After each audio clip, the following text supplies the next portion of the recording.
সারা বিশ্বের অ্যাডভোকেট তাজুল ইসলাম সম্পদ। অ্যাডভোকেট তাজুল ইসলামের মতো যদি দ্বিতীয় আরেকটি ব্যক্তি পয়দা হয় বাংলাদেশে, সেটাও অ্যাডভোকেট তাজুল ইসলামের হাত দিয়েই হবে। প্রিয় বন্ধুগণ, সর্বশেষ একটি কথায় বলে যাচ্ছি, অ্যাডভোকেট তাজুল ইসলামকে যারা নিয়ে নীল নকশা আকার দুঃস্বপ্ন দেখছেন, আপনাদের পরিণতি খুব ভয়ঙ্কর হবে। আপনাদের পরিণতি খুব ভয়ঙ্কর হবে। আজকে সুপ্রিম কোর্ট প্রাঙ্গণ থেকে আপনাদেরকে হুঁশিয়ারি করে যাচ্ছি। এখন তো স্বাধীন দেশ, এখন সিনা একটা না দুটা সিনা হয়েছে আমাদের।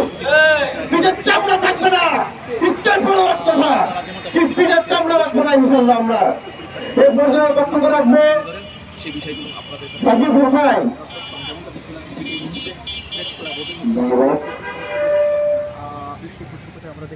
আমি আজকে এখানে আমাদের ডাকে যারা সাড়া দিয়েছেন এবং সাংবাদিক বৃন্দ যারা উপস্থিত হয়েছেন সকলকে আন্তরিক ধন্যবাদ জানাই। খুবই হৃদয় বিদারক একটি ঘটনা। বাংলাদেশের আদালতের কি পরিস্থিতি ছিল বিগত আওয়ামী ফ্যাসিস্ট শাসনে আপনারা সকলেই জানেন। আমরা 5 আগস্ট বাংলাদেশের ছাত্র নাগরিক অভ্যুত্থানের মাধ্যমে বাংলাদেশের সকল সেক্টরের পাশাপাশি আইন আদালতকেও আমরা জঞ্জাল মুক্ত করার একটা চেষ্টা করেছি এবং আমরা সেটা মুক্ত করতে পেরেছি বলে আমরা মনে করি।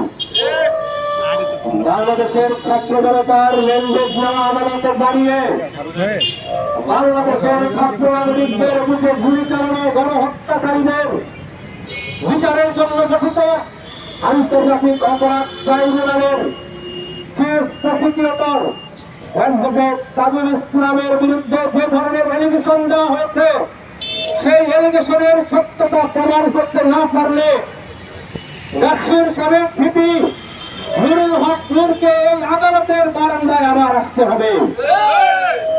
আমরা তাকে স্পষ্ট ভাষায় বলে দিতে চাই, আজকে সে ক্ষমা চেয়েছে, ক্ষমা আমরা ছাত্র নাগরিকরা করব না।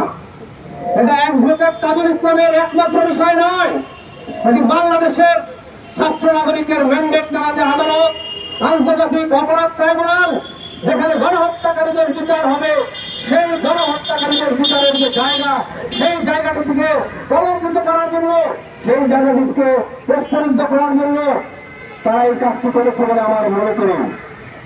কারণ আমরা তাদের সাম্প্রতিক কর্মকাণ্ড পর্যবেক্ষণ করেছি, সেই কর্মকাণ্ডগুলোতে দেখেছি তারা বাংলাদেশের যে ছাত্র নাগরিক জনতার যে সরকার, সেই সরকারের বিপক্ষে অবস্থান নিয়েছে। এই অবস্থানের মধ্যে 2-1 জনের সাথে তাদের ভালো সম্পর্ক থাকার সুবাদে শুধু তাকে বাদ দিয়ে আর সকলের পেছনে তারা লেগেছে বাংলাদেশের ছাত্র নাগরিক যে প্রতিনিধিত্ব ইস্তমালে আছে তাদের বিরুদ্ধেও লেগেছে। আমরা এখানে স্পষ্ট প্রশাসনের উপর নজর রাখছি, বাংলাদেশে যারা গণহত্যা চালিয়েছে তাদের আটকের ব্যাপারেও আমরা জেনেছি।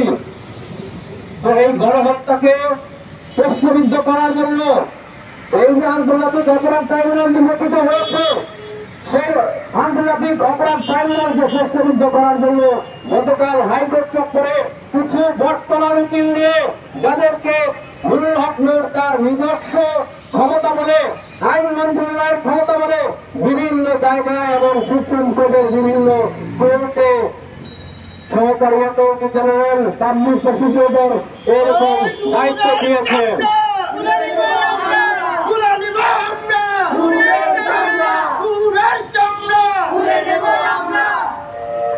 এই যে এই ছেলেগুলোকে নিয়ে সুপ্রিম কোর্টের আইনজীবী পরিচয় দেয়, কিন্তু তাদের ভাষা হচ্ছে সন্ত্রাসীদের মতো, তাদের আচরণ ক্রিমিনালের মতো, তাদের চালচলন কপট ব্যক্তিদের মতো।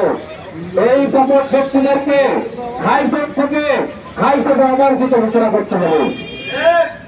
আমি বলতে চাই, অ্যাডভোকেট তাজুল ইসলাম সহ আন্তর্জাতিক অপরাধ ট্রাইব্যুনালকে বিতর্কিত করার জন্য যে ষড়যন্ত্র করা হয়েছে, এই ষড়যন্ত্রটি মনে করি আওয়ামী ফ্যাসিস্টদের পক্ষ থেকে প্রেসক্রাইব করা ইন্ডিয়া এবং রয়ের প্রেসক্রিপশনে এই ধরনের একটি কাজ করা হয়েছে।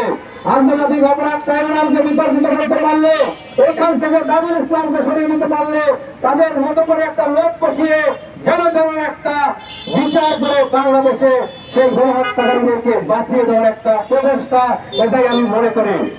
এই প্রচেষ্টা বাংলাদেশের ছাত্র নাগরিকরা এই প্রচেষ্টাকে নস্যাৎ করে দেবে। আন্তর্জাতিক অপরাধ ট্রাইব্যুনালে একটা হাত যে দেওয়ার চেষ্টা করবে, সেই হাত আমরা ছাত্র জনতা কেটে দেবো ইনশাআল্লাহ।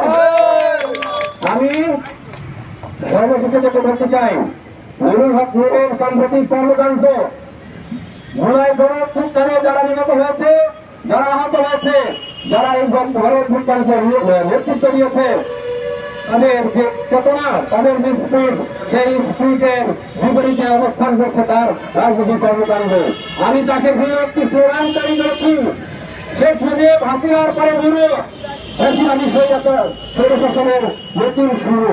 আমি মনে করি এই যে গুরুর ঘাড়ে আওয়ামী লীগ ভর করেছে, বিভিন্ন জায়গায় আওয়ামী লীগের নেতাদের সাথে আঘাত করে তাদেরকে তার কমিটিতে ঢুকিয়েছে।